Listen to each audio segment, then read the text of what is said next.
Assalamualaikum warahmatullahi wabarakatuh. Perkenalkan, kami dari kelompok 3 akan memaparkan materi tentang akuntansi penanaman dana bank. Sebelumnya, izinkan kami memperkenalkan diri. Nama saya Syahadatir Maulida Manik, beserta rekan-rekan saya. Saya Najwa Tifarianja. Saya Aldi Talanggung Sapiski. Dan saya Diana Fitarista Pratama. Baik, di sini saya akan menjelaskan tentang penanaman dana bank.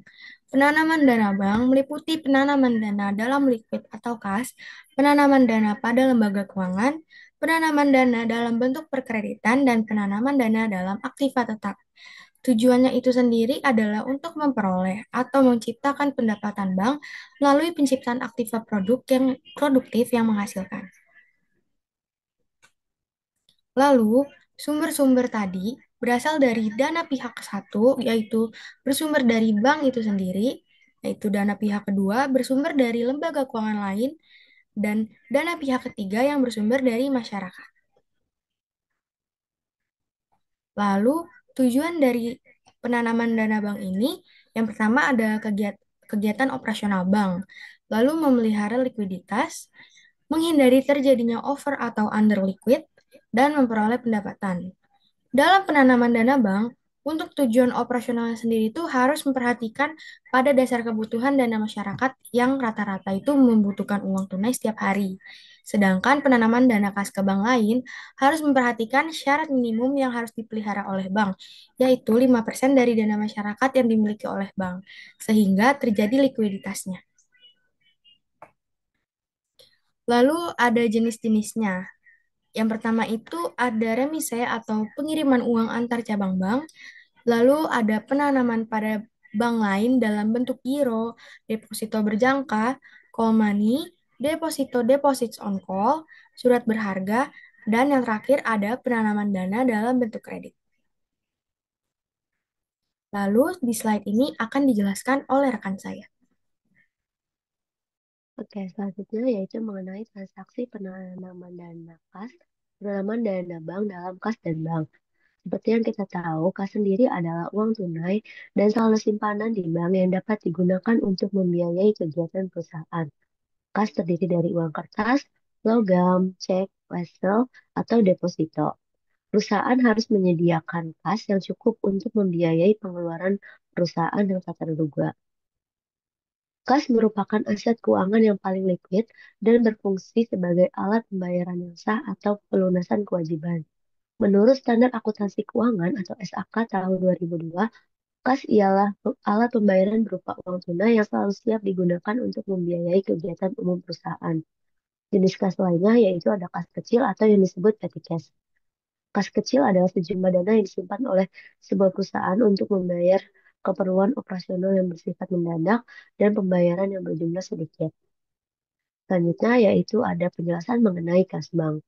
Kas bank atau cash in bank adalah uang yang disimpan oleh perusahaan di rekening bank tertentu yang jumlahnya relatif besar dan membutuhkan keamanan yang ketat.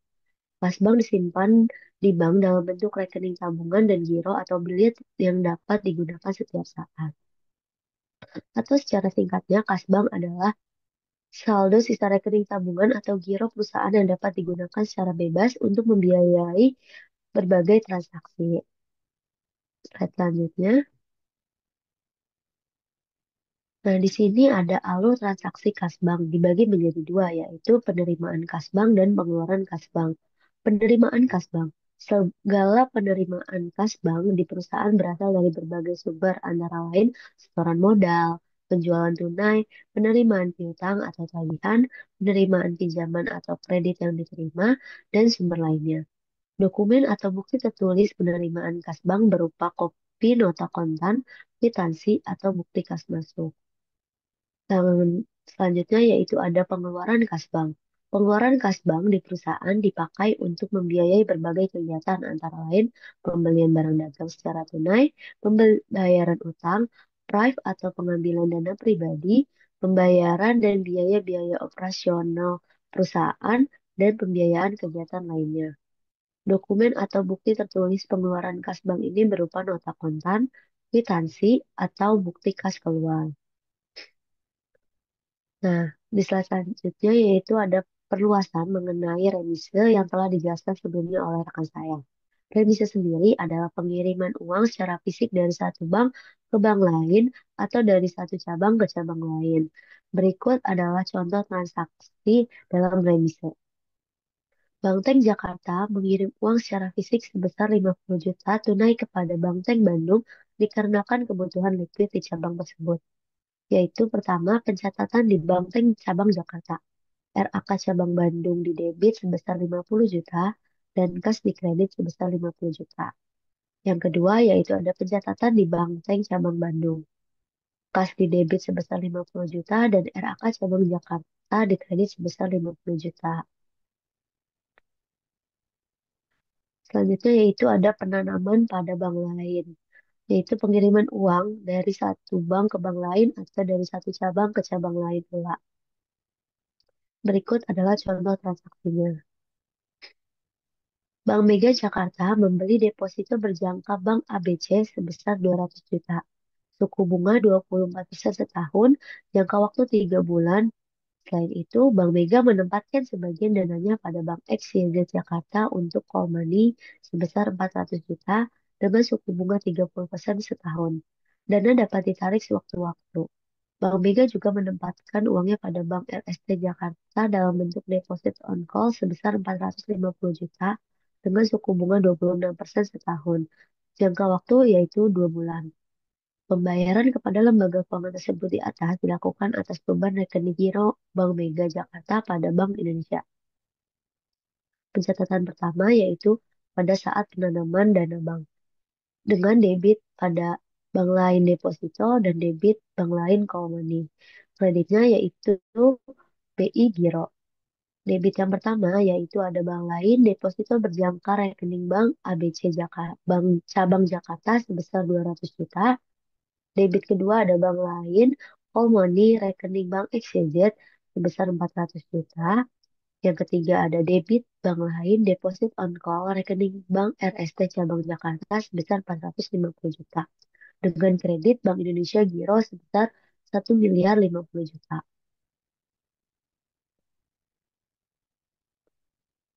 Yang kedua yaitu saat penerimaan bunga dengan debit bank lain deposito dan kredit pendapatan bunga deposito.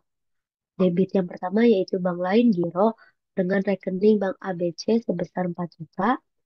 Debit kedua bank lain Giro rekening Bank XYZ sebesar 10 juta. Yang ketiga bank lain Giro rekening Bank RST sebesar 9.750. Dan yang kreditnya yaitu ada pendapatan bunga, penempatan deposito berjangka sebesar 4 juta.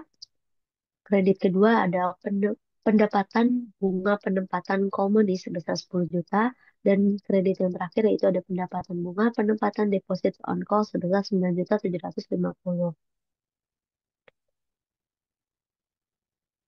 Sekarang ada mengenai deposito on call. Tabungan deposito yang dapat diambil sewaktu-waktu sesuai kesepakatan antara nasabah dan bank.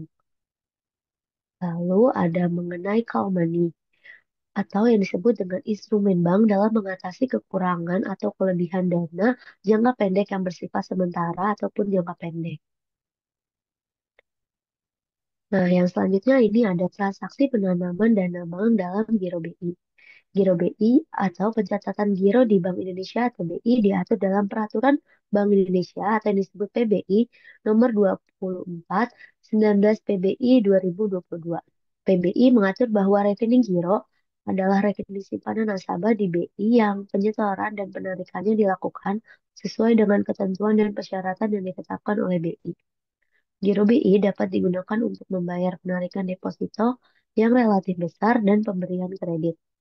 Transaksi giro BI biasanya berkaitan dengan transaksi clearing, pemindah-bukuan, pengambilan, dan penyetoran uang tunai ke BI dari bank komersil yang dituju. Selanjutnya ada contoh transaksi pada giro BI. Pada tanggal 23 Mei 2024, Bank Ten Jakarta menyetor uang tunai untuk giro di Bank Indonesia sebesar 600 juta.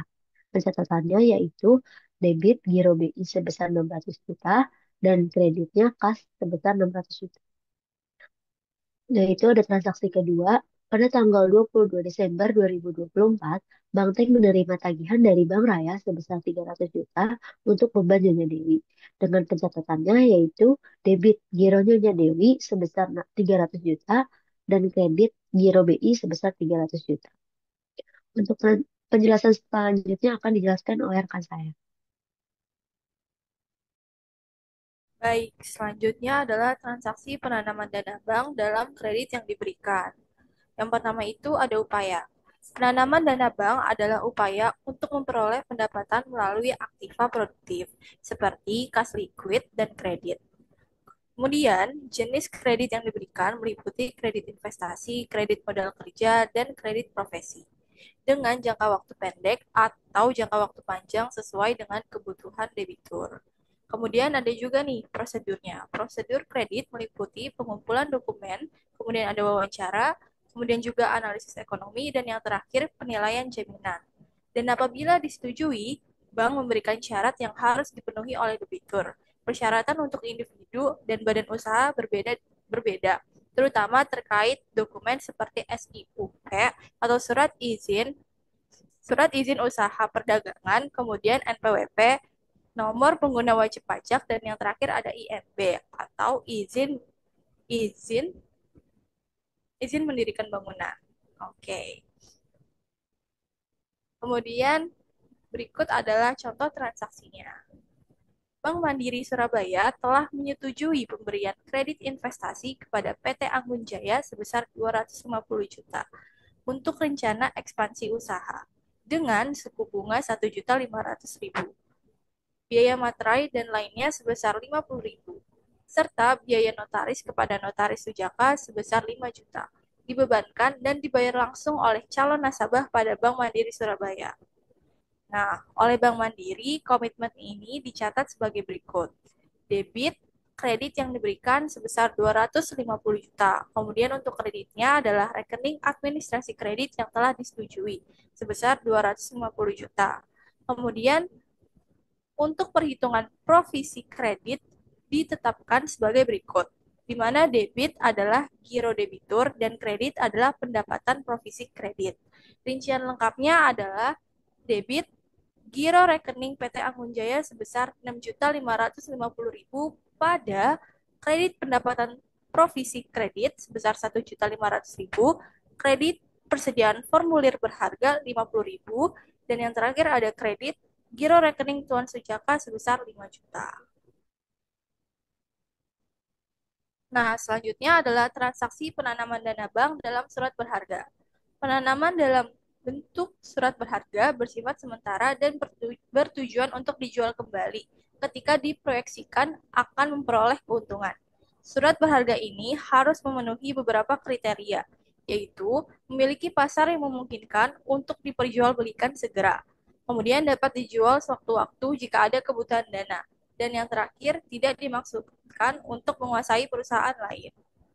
Nah, adapun jenis-jenis surat berharga yang lazim diperdagangkan melalui saham, peso, obligasi, sekuritas kredit, dan surat berharga lainnya yang diperdagangkan di pasar uang serta pasar modal. Berikut adalah contoh transaksinya. Nah, pada tanggal 31 Juli, Bank Mega membeli selembar obligasi PT Jasa Marga yang berjangka waktu 10 tahun dengan nilai nominal sebesar 10 juta pada kurs sebesar 98% dan suku bunga sebesar 15% setahun. Dibayarkan setiap tanggal 1 Juni dan 1 Desember. Nah, untuk transaksi atau jurnalnya adalah sebagai berikut, di mana debit surat berharga obligasi sebesar 10 juta, kemudian debit pendapatan bunga obligasi sebesar 250.000. Nah, untuk 250.000-nya ini didapatkan dari harga atau surat berharga obligasi sebesar 10 juta, kemudian dikali 15% dari suku bunga yang dibayarkan setahunnya, kemudian dikali 2/12 karena dibayarkan setiap tanggal 1 Juni dan 1 Desember. Nah, kemudian untuk kreditnya sendiri itu ada pendapatan premi obligasi yang ditangguhkan sebesar 200.000, di mana 200.000 didapatkan dari 100% dikurang 98% menghasilkan 2%. Dan 2% tersebut dikalikan dengan harga atau surat berharga obligasi tersebut. 2% dikali 10 juta sehingga menghasilkan 200.000. Dan untuk kasnya sendiri merupakan penjumlahan dari surat berharga obligasi dan pendapatan bunga obligasi. Kemudian dikurang oleh pendapatan premi obligasi yang ditanggungkan, yaitu sebesar 10.050.000. Baik, selanjutnya akan dijelaskan oleh rekan saya. Baik, selanjutnya adalah giro wajib minimum. Giro wajib minimum atau yang sering disebut GWM adalah simpanan minimum yang harus dipelihara oleh bank dalam bentuk saldo rekening giro di Bank Indonesia. Besarnya GWM ditetapkan oleh Bank Indonesia sebagai persentase tertentu dari dana pihak ketiga atau DPK bank. Tujuan giro wajib minimum adalah sebagai alat mengontrol likuiditas keuangan yang pada akhirnya ditunjukkan guna menjaga stabilitas pada makroekonomi negara. Fungsi dari GWM sendiri adalah yang pertama, sebagai instrumen kebijakan moneter tidak langsung untuk mempengaruhi kondisi pasar uang. Yang kedua, alat untuk menjaga stabilitas jumlah uang beredar di masyarakat. Yang ketiga, alat pengontrol likuiditas keuangan untuk menjaga stabilitas makroekonomi negara. Adapun persentase GWM yang wajib dalam bank umum. Dalam rupiah, bank wajib memenuhi GWM dalam rupiah sebesar 7,5% dari DPK dalam bentuk rupiah.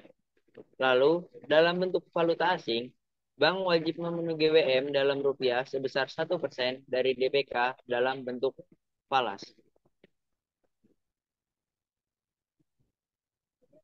Ada juga jenis-jenis GWM. Yang pertama, ada GWM primer. GWM primer adalah simpanan minimum dalam rupiah yang wajib dipelihara bank dalam rekening giro Bank Indonesia yang besarannya ditetapkan dalam rasio terhadap dana pihak ketiga yang dihimpun oleh perbankan. Yang kedua, ada GWM sekunder. Merupakan cadangan minimum rupiah yang wajib dipelihara bank berupa surat berharga seperti sertifikat Bank Indonesia, sertifikat deposito Bank Indonesia, dan surat berharga negara yang besarannya ditetapkan dalam rasio terhadap dana pihak ketiga. Lalu yang ketiga ada loan to funding ratio atau LFIR. GWM berdasarkan kredit seluruh penghimpun dana bank, yaitu simpanan minimum rupiah yang wajib dipelihara bank dalam bentuk rekening giro di bank sentral sebesar persentase tertentu yang dihitung berdasarkan selisih realisasi LFIR dan LFIR target yang ditetapkan Bank Indonesia. Ada juga sanksi atau denda yang dikenakan bank apabila tidak memenuhi GWM. Bank yang melanggar kewajiban pemenuhan GWM dalam rupiah dikenakan sanksi kewajiban membayar sebesar 125% dari rata-rata suku bunga jangka waktu 1 hari overnight dari JIBOR pada hari terjadinya pelanggaran terhadap kekurangan GWM dalam rupiah untuk setiap hari pelanggaran. Bank yang melanggar kewajiban pemenuhan GWM dalam valuta asing dikenakan sanksi kewajiban membayar sebesar 0,04% per hari kerja yang dihitung dari selisih antara saldo harian rekening giro falas bank pada Bank Indonesia yang wajib dipenuhi dengan saldo harian rekening giro falas bank yang tercatat pada sistem akuntansi Bank Indonesia. Baik, sekian pemaparan dari kami. Kurang lebihnya mohon maaf. Wassalamualaikum warahmatullahi wabarakatuh.